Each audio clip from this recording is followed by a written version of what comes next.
Olá! Aqui na TV Assembleia você também acompanha os principais assuntos em pauta no plenário.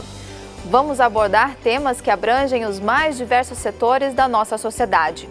Nesta edição, vamos falar sobre gravidez em tempos de pandemia. Os principais desafios das futuras mamães que já fazem parte do grupo de risco de alto grau de contrair a Covid-19. O programa Fique Ligado aborda os desafios de se tornar mãe em plena pandemia do coronavírus. Medo, angústia e inúmeras incertezas são alguns dos sentimentos que as futuras mamães carregam ao longo da gestação. E algumas perguntas insistem em ficar sem respostas, como: será que vou contrair a doença? Será que o bebê vai nascer saudável? Confira a reportagem. Gerar uma nova vida é o sonho de muitas mulheres. O cuidado com o bebê que vai nascer está nos pequenos gestos, no carinho na barriga, na escolha do enxoval perfeito, no quartinho pronto. Só que esta fase gostosa se tornou motivo de preocupação para muitas mães. Quando a Fernanda engravidou do Giovanni, o mundo era bem diferente dessa loucura que está hoje. Em 9 meses, ela viu tudo virar de cabeça para baixo. Apesar de ter ido para a sala de parto ainda no início da pandemia, presenciou um caos no hospital. Eu fiquei com muito medo e todos os cuidados eram totalmente diferentes da minha primeira gestação, principalmente no hospital. O hospital eu senti sem acolhimento, um pouco mais frio, justamente por conta desse distanciamento até da equipe médica, né, e de enfermagem. O novo coronavírus mudou hábitos, impôs o distanciamento. 1 ano já se passou e até agora alguns familiares não conseguiram conhecer pessoalmente o menino. Naturalmente, uma mãe que teve seu bebê recentemente, ela já se sente muito só porque a dependência é muito grande. E numa pandemia, sem você ter esse contato, essa conversa, mesmo sendo só por vídeo ou por ligação telefônica, mesmo assim a gente se sente muito só. E aí foi uma das coisas que psicologicamente me afetaram muito. Sofrimento que não fica restrito aos pais e mães que embarcaram nessa aventura em plena pandemia. Gilma, por exemplo, não vê a hora de estar com a Alice nos braços. Já está até de mala pronta para encontrar a netinha. Estou ansiosa porque é minha primeira neta e não conheço ainda, né? Então, estou na expectativa, né? Vó de primeira viagem. Nos últimos 6 meses, os contatos foram exclusivamente por chamada de vídeo. Nesses novos tempos, beijos e abraços só mesmo com muita cautela. Vou abraçar, vou cheirar minha netinha, mas de máscara, né? Porque eu não posso, até porque eu moro aqui em Brasília e ela mora lá no Maranhão. Então, assim, não vou chegar assim e pegar ela sem máscara de jeito nenhum. A adaptação e comprometimento. Talvez estas sejam as palavras de ordem para quem precisou fazer o acompanhamento da gravidez durante a pandemia. É que o pré-natal não pode, em hipótese alguma, deixar de ser realizado. Uma vez ela estando grávida, esse acompanhamento, né, ele é inadiável, assim como também o parto ele é inadiável, né? Então não dá para a gente postergar e dizer, não, vamos passar então essas consultas mais a posteriori, adiante. Isso não é possível. Então, o que a gente recomenda?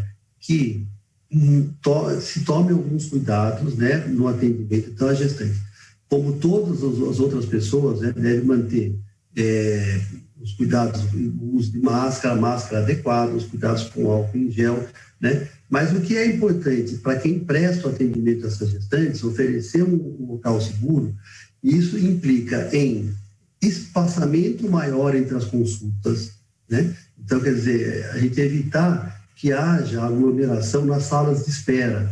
Então, a gente permite com que a gestante chegue, quando ela chegue na sala de espera não tenha ninguém, que ela saia, também de preferência ela não encontre ninguém. Mesmo seguindo todas as recomendações das autoridades sanitárias, Gabriela não escapou da infecção. Pegou Covid com 22 semanas de gravidez. 3 semanas após a contaminação, a fisioterapeuta voltou às atividades de rotina sã e salva. Mas todo cuidado é pouco com as grávidas. Elas, da mesma forma que as pessoas que possuem comorbidades, são consideradas pacientes de risco. Se a gente pensar que a gestante, ela por razões próprias da gestação. Ela se encontra num estado de maior vulnerabilidade do ponto de vista imunológico, ou seja, uma infecção, incluindo aí a infecção pelo coronavírus, ou seja, a Covid-19, numa gestante, tem potencialmente um risco maior do que essa mesma infecção na mulher fora da gestação, né? Então, essa é uma preocupação realmente importante. Não bastasse enfrentar a pandemia, a Rebeca está se preparando para ser mãe solo. Já já a Heloísa chega para alegrar a vida da consultora de negócios em São José dos Campos. Ela vai chegar num momento diferente do que o habitual, ela vai chegar num momento que as coisas estão, né, complicadas e em outro formato, mas vai ser amada e vai ser acolhida da mesma maneira. Tratamento psicológico é fundamental. A saúde mental deve estar em primeiro lugar, até para que a futura mamãe possa curtir a gravidez num momento tão crítico de colapso sanitário. Uma mãe não vai entender, uma amiga não vai entender, porque tiveram gestações em épocas diferentes dessa que a gente está passando. Então, o profissional, o psicólogo, né, é muito importante nesse sentido, que é uma escuta diferenciada, né? Eu não vou ter uma escuta com julgamento, eu não vou ter uma escuta com falas prontas de não, fica calma, vai passar. Eu vou ter uma escuta de acolhimento, né? Aquilo que a pessoa está precisando naquela hora. Andresa está à doce espera do Rui. Tem problemas como ansiedade e insegurança. Aconselha que as pacientes respirem para não pirar. Outras dicas nesse momento são bem valiosas. Uma dica que eu sempre dou é escolher um bom livro, escolher uma boa série, um bom filme, né? Alguns que são considerados até como besterol, que a gente chama, mas é aquela coisa que seja mais leve, que você consiga rir. Ter contato de você com o seu próprio corpo mesmo, porque o seu corpo está sofrendo muitas mudanças. Então, a questão do toque, da música, de você conversar com o bebê, de você colocar uma música para ele, de você se conectar ali com ele, a sua própria conexão com o feto, com o bebê, já te acalma, já te relaxa. Se os 9 meses de gravidez já são marcados por tensão, imagina a hora de dar à luz. Como fica a situação para o acompanhante na hora do pré-parto, parto e pós-parto? A presença do acompanhante já é um direito adquirido, mas como lidar com essa situação em tempos pandêmicos? Com a falta de insumos básicos como luvas, máscaras e capotes, até para a própria equipe médica, a segurança desse acompanhante fica prejudicada. O que eles alegam é que fornecer para um acompanhante que vai entrar na sala de parto um equipamento desse de proteção é retirar do médico ou do enfermeiro ou da enfermeira um desses equipamentos para atendimento ou de uma outra parturiente ou da Covid. Então, não pode haver essa restrição, mas na prática, o que está acontecendo é justamente isso, é a falta de insumos, e essa falta de insumos tem levado, de fato, a essa necessidade de, entre aspas, escolha de quem vai poder usar o equipamento ou não, entendeu? Em Brasília, a gravidez da Andressa, em 2020, trouxe um misto de susto e de alegria. A Bela veio ao mundo super saudável e é o xodó dos papais de primeira viagem. Durante todo o trabalho de parto, a publicitária teve a companhia do marido. Ele acompanhou o parto desde a minha internação e lá nós fomos orientados que nós não poderíamos receber visitas. Então, meu esposo ficou comigo na primeira noite e no segundo dia nós poderíamos trocar de acompanhante. Então, a única vez, meu esposo trocou com a minha mãe foi ficar comigo. E quando eu tive alta, meu esposo foi me buscar e a gente veio para casa e tivemos alta. Você já deve ter ouvido falar sobre violência obstétrica. O termo foi importado a partir de um conceito da Organização Mundial da Saúde com base na experiência de alguns países no assunto. É um abuso físico, por exemplo, bater na gestante, que parece uma coisa absurda, mas acontece. É uma violência emocional, uma violência verbal, por exemplo, mandar a mulher calar a boca no momento do parto, não gritar.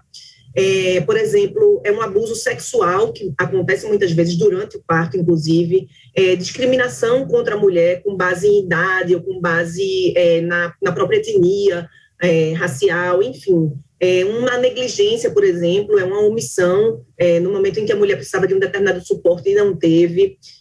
São manobras desnecessárias, por exemplo, uma episiotomia desnecessária. Então, tudo isso é considerado violência obstétrica. Aqui no Brasil, no entanto, não há uma lei específica para isso. A negativa do direito de acompanhamento no parto, então, pode ser enquadrada como violência obstétrica. Mulher que se sentir violada no pré-parto, no parto ou no pós-parto imediato pela equipe, ela pode sim acionar os órgãos competentes, e esse médico, ele pode, não só o médico, tá? A gente fala muito de médico, mas a equipe como um todo. A equipe é composta por enfermeiros, enfim, por outros profissionais da área de saúde. Então, essa equipe ela pode ser responsabilizada sim, tanto na esfera administrativa, quanto na esfera civil, quanto na esfera criminal, dependendo do tipo de violência. Júlia é a mãe do Noah e em alguns meses terá a Isis no colo. Optou pelo parto domiciliar em Garopaba, Santa Catarina, depois de se sentir negligenciada na primeira gestação. Tendo a opção, eu fico muito tranquila em saber que eu vou poder ter o meu filho com respeito, com uma equipe que vai respeitar o meu tempo, o meu trabalho de parto inteiro, que a minha filha, quando nascer, vai ser respeitada a todos os momentos e nenhum tipo de violência vai ser dirigido a mim. Então, isso me deixa muito contente. A parturiente deve se precaver porque em casos de intercorrências é necessário buscar ajuda imediata em um hospital. E a demora no atendimento pode resultar em consequências tanto para a mãe quanto para o bebê. Por questões de segurança, muitos especialistas defendem que os partos sejam realizados em unidades de saúde. E qual a melhor forma de se ter um bebê? O paciente deposita, né, a confiança do segmento da sua gestação e do parto no médico, né, ela sempre questiona qual é o melhor parto, né? E a gente procura dizer, o melhor parto é aquele que atenda às necessidades suas do seu nenê da melhor forma possível, de maneira que você saia bem do parto e o seu nenê saia bem do parto, né? De um modo geral, se a gente considerasse uma gestação que transcorre dentro da normalidade, sem nenhum agravante, né? Nem pensando na mãe, nem pensando no recém-nascido, obviamente o parto normal é a melhor opção, né? A mulher não tem que entender que se eventualmente ela precisar de uma cesárea, se for recomendado uma cesárea, ela não tem que entender que, então, ela está tendo o pior parto. De maneira nenhuma, ela está tendo o melhor parto para ela naquela condição que ela precisa, né? E isso que é importante a gente entender. Foram 4 meses à procura de profissionais que façam o parto em casa. Com os hospitais em crise por causa das altas internações por Covid, Júlia está cada vez mais certa da decisão tomada. Hoje eu respiro tranquila em saber que eu vou poder ter meu filho em casa. E que eu vou poder não correr riscos nenhum de ter Covid por causa de ter ido ao hospital e tudo mais. Como ficam os direitos das grávidas no mercado de trabalho? Com a pandemia, as gestantes fazem parte do grupo de risco e devem cumprir o expediente através do trabalho remoto. Mas são vários os problemas enfrentados pelas futuras mamães na relação trabalhista. A gravidez é cercada por ansiedade, dúvidas e incertezas, e que na pandemia esses sentimentos foram potencializados. Quando descobriu que seria mãe, Daile redobrou os cuidados. Com o resultado do teste em mãos, avisou imediatamente a escola onde trabalha, em Brasília. Eles me chamaram para conversar e me orientou a ficar em casa. Por eu estar gestante, faço parte do grupo de risco e eles achou melhor eu ficar em casa. Mas me preocupa o fato de como vai ser, o que vai acontecer. A preocupação tem motivo. Ela é auxiliar de serviços gerais e não pode fazer trabalho remoto. A empresa cobrou da moça uma declaração médica alegando a necessidade de ficar em casa. Já está sendo tão difícil eu conseguir um atendimento para o meu pré-natal. Imagina eu conseguir um atestado para tantos dias. Mas a lei trabalhista é bastante clara. O empregador não pode exigir atestado ou exame para comprovar uma gestação. Essa exigência pode caracterizar algum tipo de dano, pode caracterizar aí a obrigatoriedade de pagamento por danos morais em decorrência de violação de direitos da empregada. Embora não seja uma obrigação, é de bom tom comunicar à chefia sobre a gravidez. A legislação brasileira resguarda a gestante em uma série de direitos. Ela não pode, por exemplo, ser desligada sem justa causa até 120 dias após o parto. No ambiente de trabalho, muitas mulheres se queixam do assédio moral. Durante a gravidez, não é raro que funcionárias sejam perseguidas pelos superiores a ponto de pedirem demissão. Em outros casos, o que incomoda e gera constrangimento é a postura dos colegas. Infelizmente, hoje a gente ainda tem aquele fator cultural, aquela estigma que a mulher grávida, que a gestante não vai desenvolver as mesmas atividades ou não vai desenvolver as atividades com a mesma qualidade do que antes do período gestacional. Por medo de represálias, algumas grávidas sofrem esse tipo de abuso em silêncio. Em certas situações, as mulheres estão tão envolvidas com a nova fase da vida que não se dão conta de que são vítimas de assediadores. A resposta disso, às vezes, pode até demorar. Ou ela pode até não perceber de cara que está sofrendo um assédio moral. Preciso que alguém vire para ela e fale, olha, a situação é essa, porque ela vai estar tão interligada ali com as questões emocionais dela, mesmo físicas, fisiológicas, que talvez ela não perceba. E quando ela cai em si, não consiga dar uma resposta de bate-pronto. Em São José dos Campos, Michele foi selecionada para trabalhar como designer em uma seguradora digital. No período de experiência, descobriu que teria uma filhinha. No momento estava bem nervosa, o pessoal foi super legal, já me abraçaram, falaram que tá tudo bem, pensando na sua filho, não sabia na época, pensa no seu bebê e pode ficar tranquila que a gente tá aqui pra você. E realmente foi isso que eles fizeram durante todos os 9 meses da minha gravidez. Enquanto uns fecham as portas, outros abrem. Dão oportunidades a essas mulheres, acolhendo e valorizando o trabalho delas. Regina é psicóloga e engravidou na pandemia. Para se proteger do novo coronavírus, passou a trabalhar de casa. Em janeiro, ela deu à luz a Isadora e começou a receber o salário maternidade, benefício pago pelo INSS. Tenho recebido regularmente e isso faz toda a diferença. Nos conforta, né, nessa fase da chegada do bebê, porque a gente tem uma série de rotinas e despesas necessárias, naturais do processo da chegada de um filho, e saber que você pode contar com a remuneração que é devida, né, que é um direito seu, traz muito conforto nessa fase, que é uma fase por si só já cheia de necessidades diversas, de adaptações diversas, e aí a gente ter a tranquilidade nesse sentido é muito bom. O auxílio é dado às mulheres que tiveram bebê, que adotaram uma criança ou que sofreram aborto não criminoso. A gente tem que lembrar que o salário maternidade ele é devido não somente àquelas que possuem carteira assinada, mas ele é devido também às trabalhadoras avulsas, às domésticas, contribuintes individuais facultativos.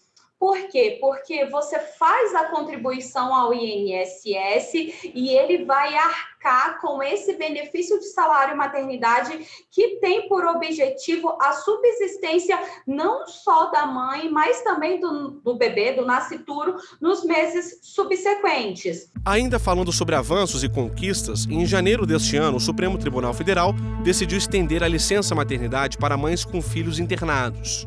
Nesses casos, a licença maternidade só vai começar a contar a partir da alta hospitalar do neném, a partir da alta hospitalar do filho ou filha da colaboradora. Em Piracaia, São Paulo, a filha da Thalita nasceu prematura e ficou 74 dias na UTI. Na época, a empreendedora precisou procurar a justiça para ter direito à licença maternidade estendida. Eu levei isso para a empresa onde eu trabalhava, para que eu não precisasse acionar a justiça. E a empresa negou. Eles não quiseram fazer, né? Não quiseram aceitar, não quiseram cumprir. Então foi por esse motivo que eu precisei procurar o advogado.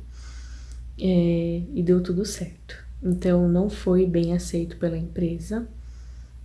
Ao final da licença estendida, quando foi para eu voltar a trabalhar, eu precisei pedir demissão. O pré-natal é essencial para garantir que a mulher e o bebê tenham uma gestação e um parto saudáveis e sem complicação.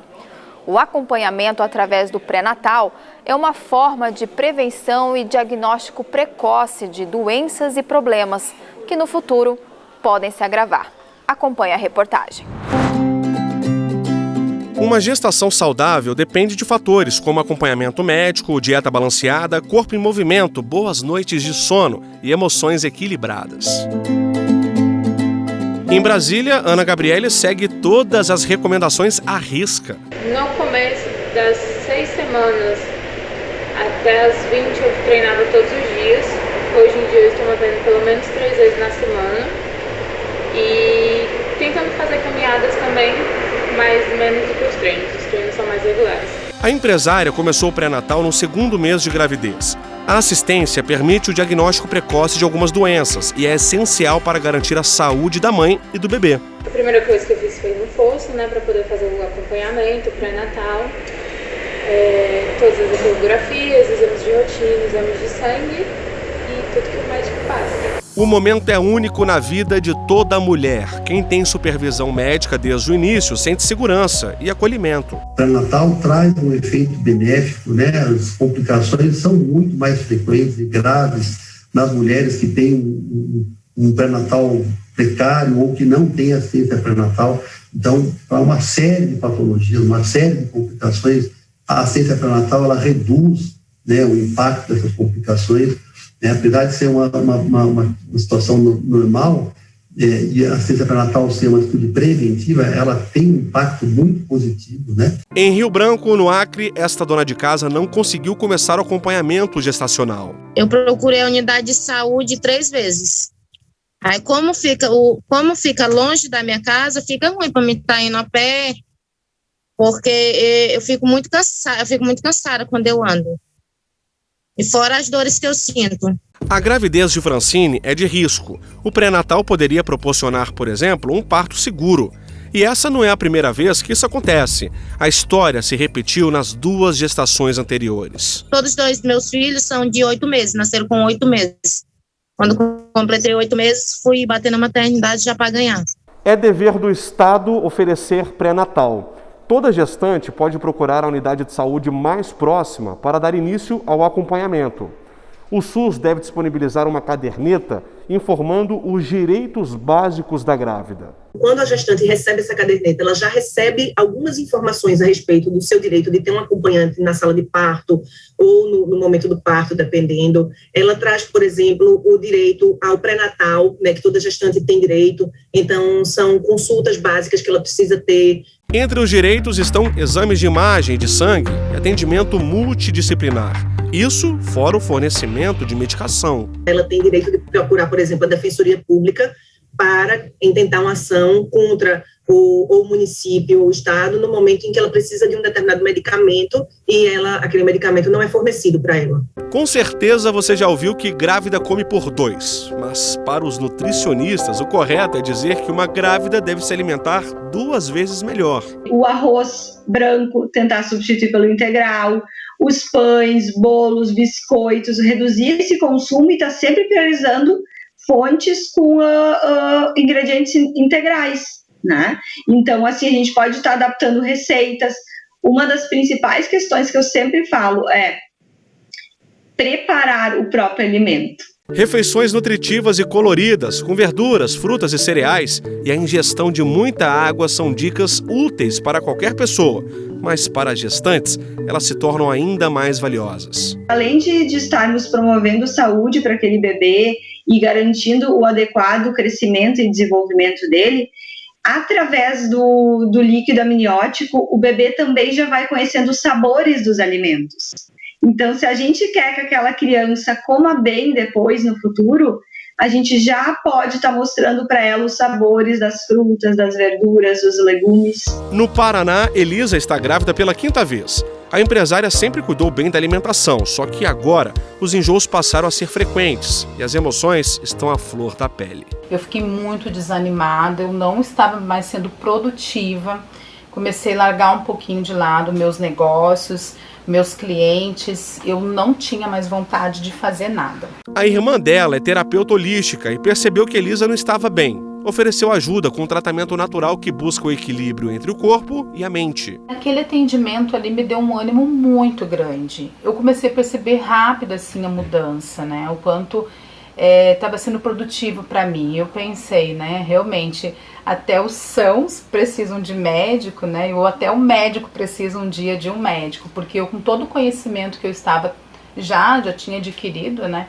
Eu não estava conseguindo ser suficientemente boa para mim naquele momento, por mais que eu sabia que eu tinha que controlar toda aquela ansiedade, todo aquele medo, tudo aquilo que eu estava sentindo, eu não estava conseguindo. Na gravidez do Arthur, a Daniela fez a mesma terapia. No começo ficou meio desacreditada. Em pouco tempo, isso mudou. Na gestação a gente fica com muito medo do parto, medo do que vai acontecer, medo de como será a nossa vida após a criança ter nascido, né? E a terapia me ajudou muito referente a isso. A demanda por esse tipo de ajuda aumentou principalmente na pandemia. As grávidas elas acabam tendo cada vez mais ansiedade, mais depressão, então mais estresse. Então elas descobriram, e muita gente está descobrindo as terapias holísticas, não é uma coisa comum. O SUS, por exemplo, tem mais de 19 terapias já holísticas que eles chamam integrativas, não é? Que são essas, tem o reiki, tem a acupuntura, tem quiropraxia, reflexologia, são várias terapias que são holísticas, que já são dadas inclusivamente no SUS. Então, as pessoas estão descobrindo muito esse lado. Em algum momento da sua vida, você já passou por alguma coisa que revirou tudo de cabeça para baixo? O vídeo é uma iniciativa do Fundo das Nações Unidas para a Infância. A radionovela Direito de Ser Feliz tem 15 episódios e fala do direito das gestantes e sobre o desenvolvimento dos bebês. A radionovela, ela foi feita a partir de evidência científica, mas para levar de forma lúdica, divertida, a todas as famílias com crianças pequenas, a todas as gestantes, pais, mães, grávidos, com informações de como, o que fazer desde a gestação para garantir a saúde e o pleno direito das crianças pequenas. Eu vou ficando por aqui, obrigada pela companhia e até a próxima edição.